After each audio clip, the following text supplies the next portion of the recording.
watching The Alchemy Kitchen, and today we're going to be smoking a beef roast. I've got a beef round rolled roast. Use any kind of cut of roast from beef that you like.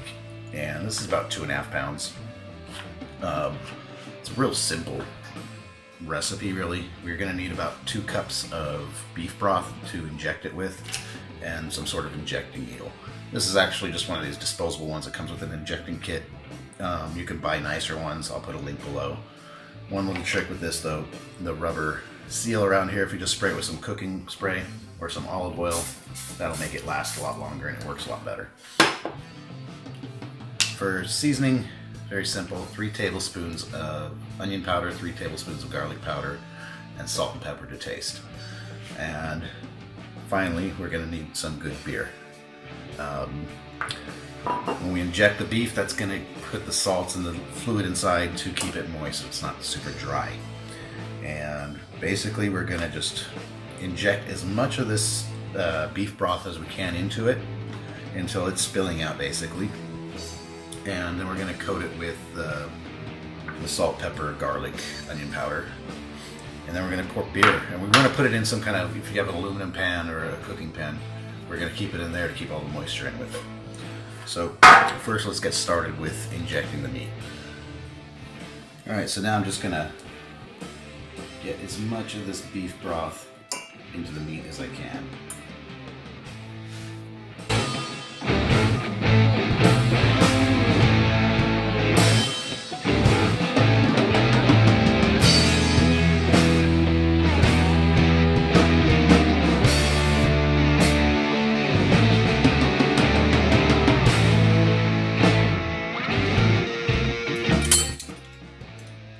Coated with the salt, pepper, garlic, onion powder. Our last ingredient is some good beer. And probably a whole beer. I mean, the German beers are ½ liter, they're a bit bigger, so I can save some of this to drink.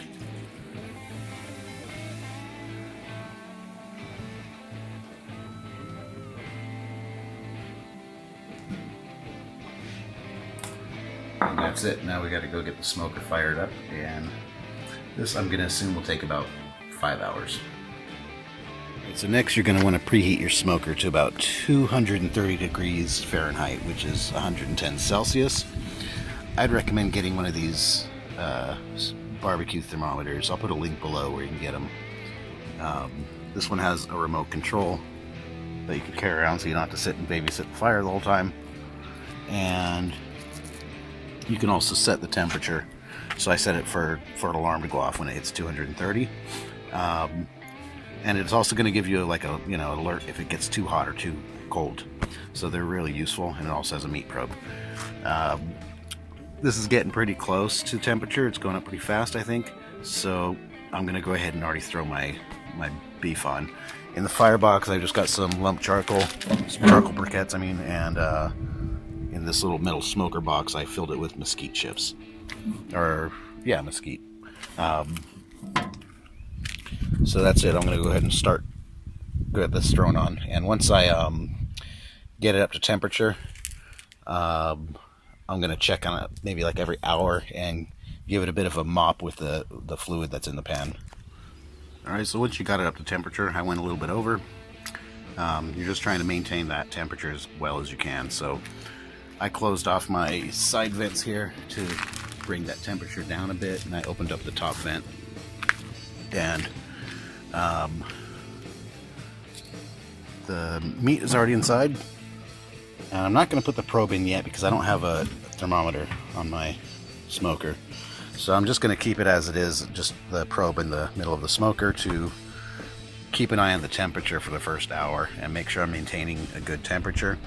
And then I'll put that probe into the thickest part of the beef, and I'm going for an internal temperature of about 150 to 160 Fahrenheit.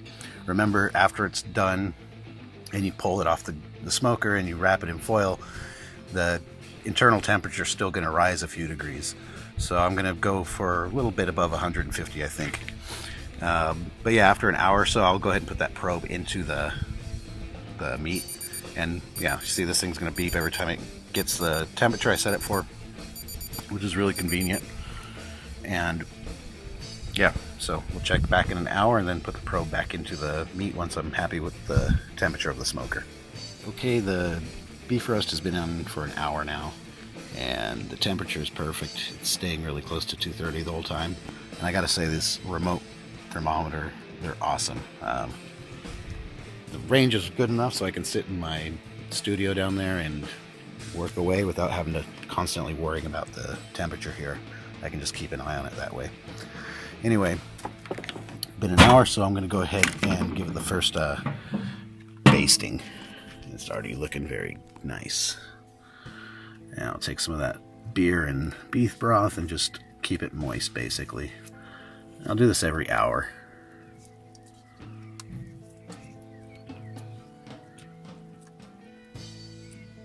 That smells really good already.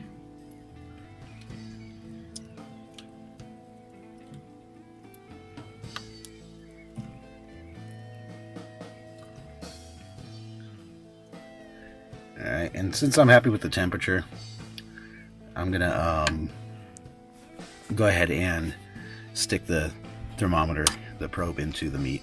Just put it through the thickest part. I got the probe in through the thickest part of the meat, and we're gonna close it back up and try to get it to about 150 to 160 degrees Fahrenheit.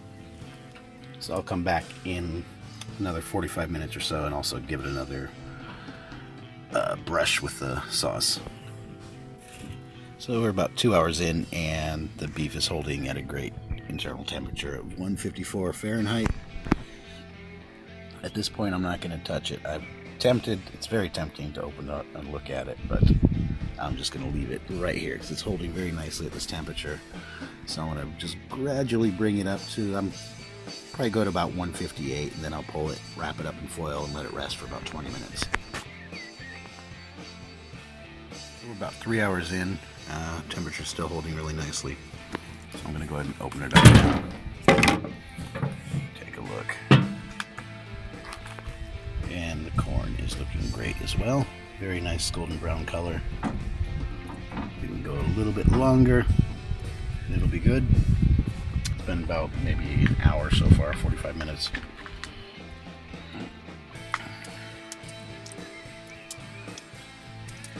This is a nice mop.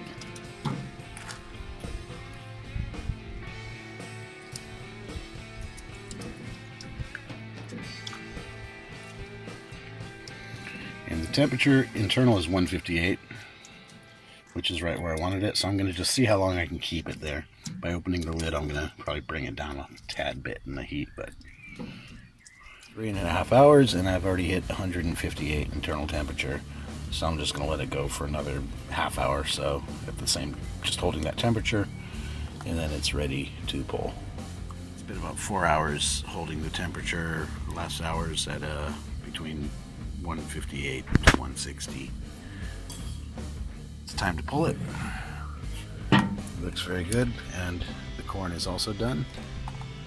So I'm going to wrap this in foil and let it rest for about 20 minutes. Wrapped in foil, then we cut into it.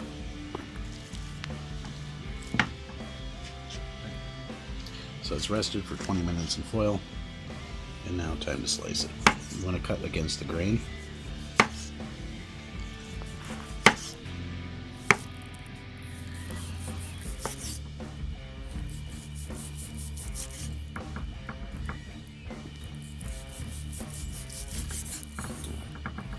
Great smoke grain.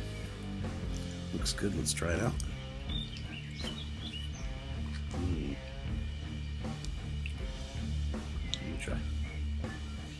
That's fucking good. Okay, so we got the corn we smoked. I'll show a separate video on how to do that. Now we're gonna eat.